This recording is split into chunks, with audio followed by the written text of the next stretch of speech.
gentlemen, welcome back to Mondays Down South. I know we've had quite the break, and just want to give you guys a heads up that if you hear some commotion in the background, I got some family friends playing water pong in the other room, which is why you're seeing me in this different setup. However, I'm sorry. Did I hear vodka pong or water pong? It's clear liquids. Clear liquids. Take it how you will. Go with that. Maybe a little gin pong. Oh, Evan coming in hot with the gin. Woo. Ev flexing with his little mixed drink over there. Sorry. Go for it. Oh no, you're good. No, I'm here for it. I got my 2 things of water, so I don't really know how much to flex here. But all I know is I'm missing this situation.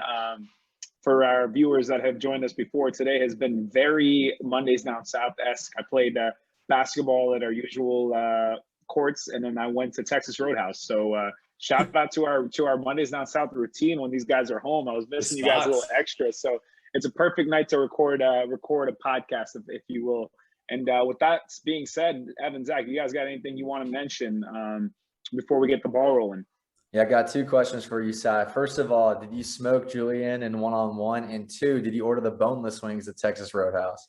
Okay, so I answered the Texas Roadhouse one first. We got the fried pickles, so no boneless wings today, but I did get my usual ribeye, so that hit. And I would like to say I smoked Julian. That has not been the case. He wasn't there today, but when we played a few days ago, he won 2 out of, I believe, or I think he won. I think we had 3 games of 21, and he won 1. He's been playing well, though. I got to give a shout out to Julian. If he's listening, he's been playing real well. So we'll, Zach, I'm going to need you to come back, and Adam, I'm going to need you to come back. We're going to get some 2-on-2 in there and get him to stop talking that trash. All right. That works. I can take care of that. I can take care of that for you, Si. Hey, I'm trying to get back into it here. Right? I'm trying to get back into it. He's Isaiah Thomas in his prime. Meanwhile, let's jump over to Mr. Zach McCulloch to talk about his favorite NFL player in the history of the NFL being traded from his team. I know how much that sucks. I know how much that is not fun to watch, and I know you're still going to be rooting for him. So let's let Zach tee this up. Julio Jones to the Tennessee Titans. You could talk about the compensation. You could talk about it from the Falcons end, and just kind of get the ball rolling here. Go ahead, sir. Sounds good. Well, to start off with my favorite, what's this song called? Hang on. Who is this? Oh, yeah, Bruno Mars. That's the guy's name. I was looking up his name. Julio, get the stretcher. Okay, in reality, we really, really hope the Tennessee Titans, that does not happen to them, because if that does happen to them, they are absolutely screwed. This was a deal from the heavens for a Tennessee Titans fan, because not only did they effortlessly bring in Julio Jones, they only gave up a 2nd-round pick and a 4th-round pick in 2023. And okay, yeah, sure, they have to eat the $15.3 million for a top-tier wide receiver. But what they do is they just restructure Tannehill's deal, and they essentially push that money to another year with a $30 million signing, or essentially a $30 million extra salary cap in 2022. So essentially, salary cap this year is 185 million, I believe. It's going up to 215 million in 2022. So they'll be able to shelve that and work with that next year, no problem. More importantly, you're now equipping Ryan Tannehill, who was a 33 touchdown pass and 7 interception quarterback last year, with one of the best receivers in football, and his contract is only 15 million this year. So, I mean, that's incredible, because if you look at some of the other tier 1 wide receivers, like let's pick on DeAndre Hopkins, that man's making about 25 to 27 million this year. Pretty astronomical, if you ask me. So the fact that, they're able to bring on Julio, the Falcons have to pay a little bit. I think it's 7 million of the 15 million next year. But the reason why this is so good for the Titans is Julio, on the deal that he signed with the Falcons, only has 17 million guaranteed, period. So if Julio is not good this year, which, obviously would be very unforeseen, the Titans only have to pay $2 million in guaranteed money to get him off the books. I mean, this is as good as it can possibly get, guys. I'm excited for the Tennessee Titans, considering the fact that they're not in my division and they're not in the NFC. Si, I'm sure you could say otherwise. But very, very excited about this. And I'm curious to get your thoughts, E. Maybe we can pass it to you before pass it to Sai, because I do have an overarching question to Sai and maybe some advice over what the Colts can do similarly if they want to compete in that division. So Ev, I'll kick it to you. What do you think about Julio and everything? Yeah, no, I think it's great. I mean, pairing him with AJ Brown is going to make AJ Brown that much more explosive as a number 2. I mean, obviously Derrick Henry, so you have the play action game working with Tannehill. Like, I think it's just a great fit on offense. And it is interesting. Once I actually thought about it, they did have a lot of production to replace. Like Corey Davis is nothing special. Obviously, Julio is a huge upgrade over him. But like between Corey Davis and Jonnu, like they had a decent amount of production they needed to replace. So this fills that void and then some, and gives them, those 3 guys. I don't think I don't know any team in the league that can top that. With Derrick Henry running the ball and those 2 receivers running off the play action. So, I mean, obviously their biggest needs were on defense, which I'm sure Sai will get to. I think that was his initial reaction, so I'll let him touch on that. So they get richer in the area that they were already strong, and still have holes to fill on defense. We'll see how that works out. But, you got to love the Julio and A.J. Brown pairing to go with that amazing run game. Here's my question before I jump into it. What do you guys think of the Derrick Henry run game paired with these 2 receivers? Like, I want to get both your takes on that. Zach, I'll start with you. That's my first question. I think it'll actually work out really beneficial for Derrick Henry in the stance that he will definitely preserve his body a little bit more than maybe the last couple of years. Now, the guy is built like a freaking Mack truck, so it's not like durability is a factor when he gets hit. I mean, just look at what he did to Josh Norman last year. I'm not worried about him taking too much damage, but it does mean that he's not going to be a 300 carry back, in my opinion. I think if they set up a lot of play action, I think they throw more aggressively on first down. And I think this is, undisputably a 1,000-yard year for Julio. And I think it's also potentially an 1,000-yard year for AJ Brown. No, I think it probably takes some of the volume away from Henry, but I think it might give him more opportunities in more beneficial situations. So I think his efficiency could go up because, we've all seen what Derrick Henry can do when they're not expecting him to run or when he finally gets to that second level. So I think you're going to see even more of that when teams expect him to throw a little more. But so less volume, probably more efficiency. And obviously when you get in the red zone, he's still going to punish you and get the ball in the end zone there. I think it's a little redundant. And like, obviously there's a little bias. I'm a Colts fan. Am I excited about Julio Jones playing in our division? No, I'm not excited about it. Like, he is a generational talent, one of the greatest receivers I've ever seen play the game of football.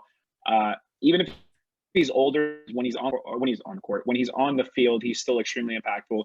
Hopefully he can be on the field a lot. Even if he's a competitor, our direct competitor for the Colts, I love watching Julio play, and the sport is better when Julio is playing.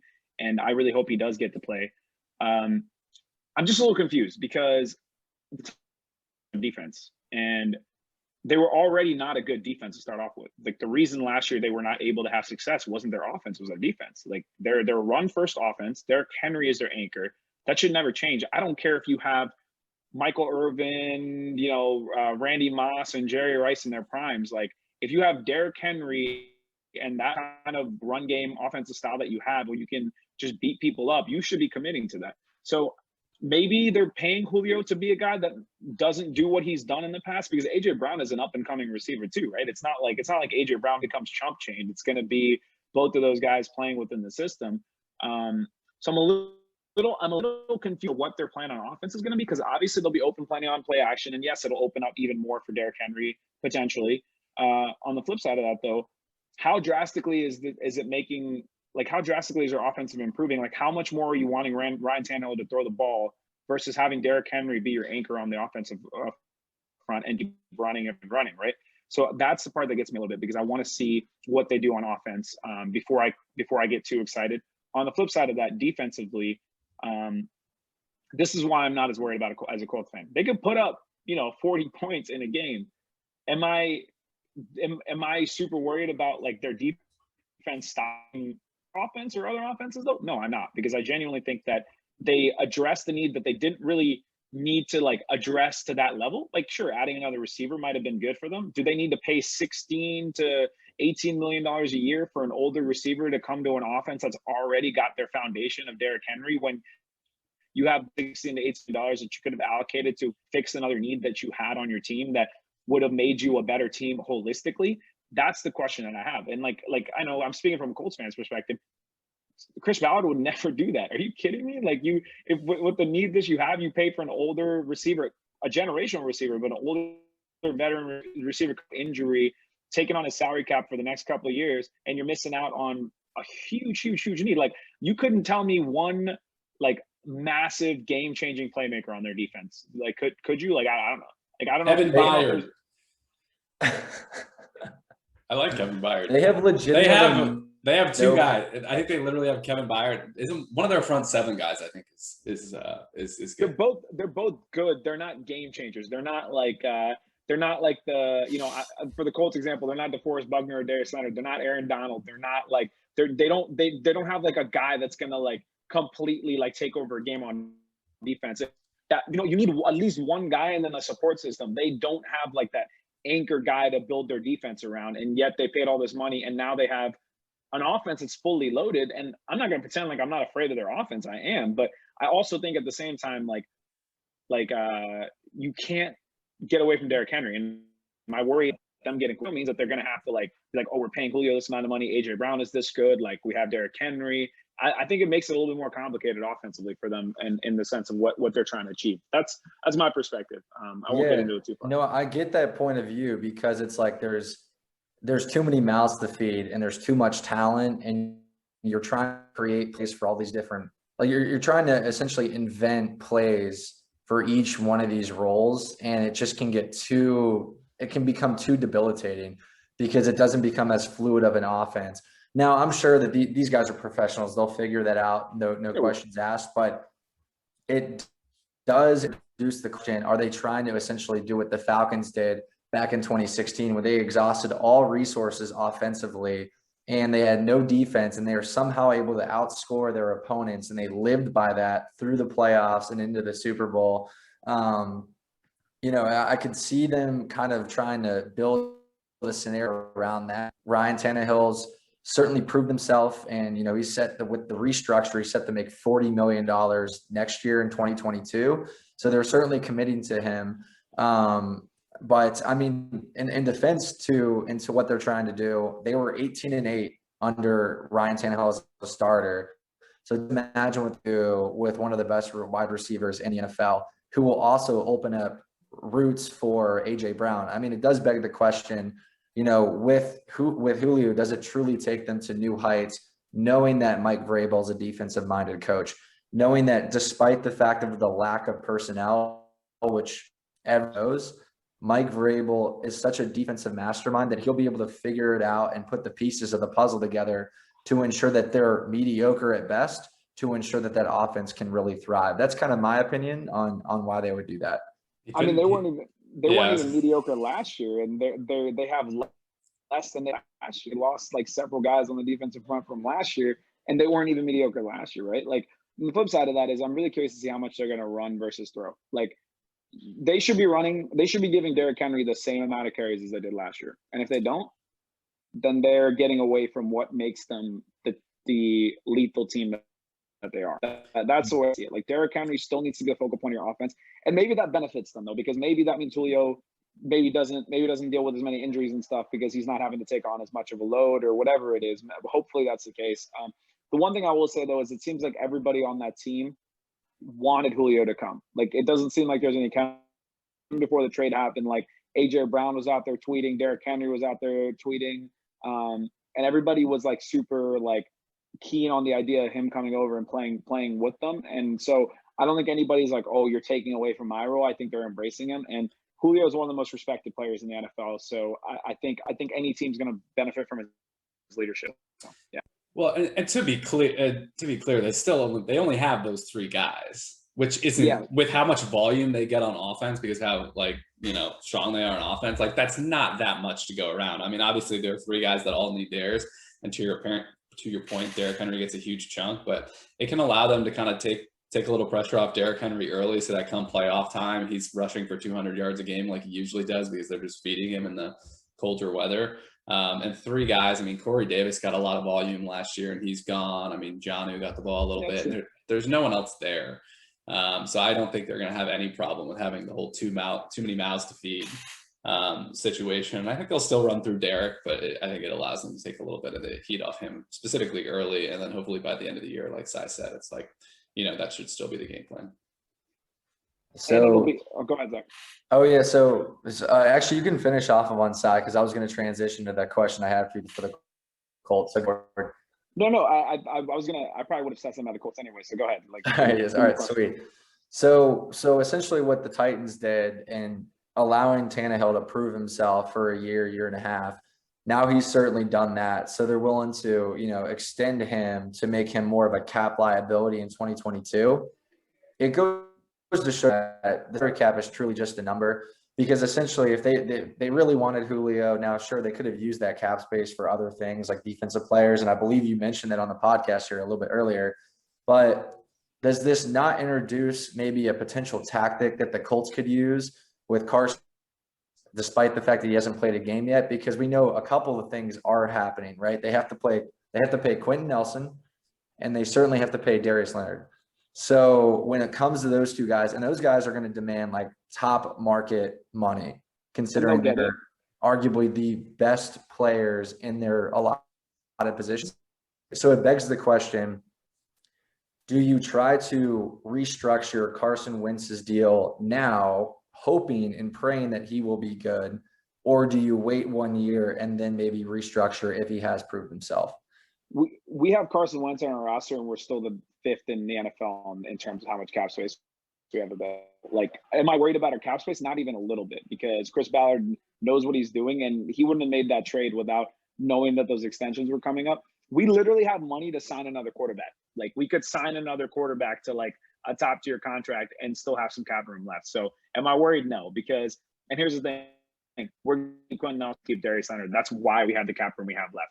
Like even, for example, T.Y. Hilton and Xavier Rhodes, who were veterans, like we let them go test the market. And where did they end up at the end of it all? At the Colts for the price we wanted them for. True. Like, so am I worried about Chris Ballard getting? No, not even a little bit. This is why I'm excited the Titans are doing things like they're doing, because the one thing that we have going for us is no matter what, like even let's say Carson Wentz doesn't pan out, is our future like gone because of that? Like, do we have to like wait 5 years to fix the situation? No, because even with Carson Wentz there, even if he's not playing, we still have the money to go get somebody or develop somebody, and we have the foundation where we're not using our others as a result of paying our quarterback. So that's why I'm not worried about it. Like I trust my GM holistically, and I trust my head coach holistically, and I have no reason not to, because they had one of the greatest young players in NFL history retire on them, and a year later we're back winning 11 games in the playoffs. And like I got no worries. Like I'm actually super excited that like these other teams are paying like such big contracts, because we're the ones that are just gonna be sitting there like, all right, cool. Like we'll take everything we need to improve our team, and you guys can keep dishing out a ton of money to veteran players. Like that's just not our model. So I'm not worried. No. But here's one thing I do know. I think MDS should save one weekend and go to Nashville and watch a Titans game. And we would do that on Sunday. It should be a Colts game. There we go. Hey, we could make that work. A Colts at Titans. We go in on Thursday, and Friday and Saturday we have fun on Broadway and Demond, and then we walk across the bridge on Sunday afternoon, and we watch the Colts at the Titans. Stamp MDS is going to be there, and maybe we'll get press passes. We're looking at tickets. We got to build some clout before that, my guy. I'm also gonna throw it out to any of our loyal viewers and listeners. If you guys want to make a little trip with MDS and hang out with the crew and get to know us a little better, feel free to. An MDS meet and greet at whatever their stadium is called. Tickets coming out soon. Tickets coming soon. Tickets coming soon. We might have sponsor occasion here.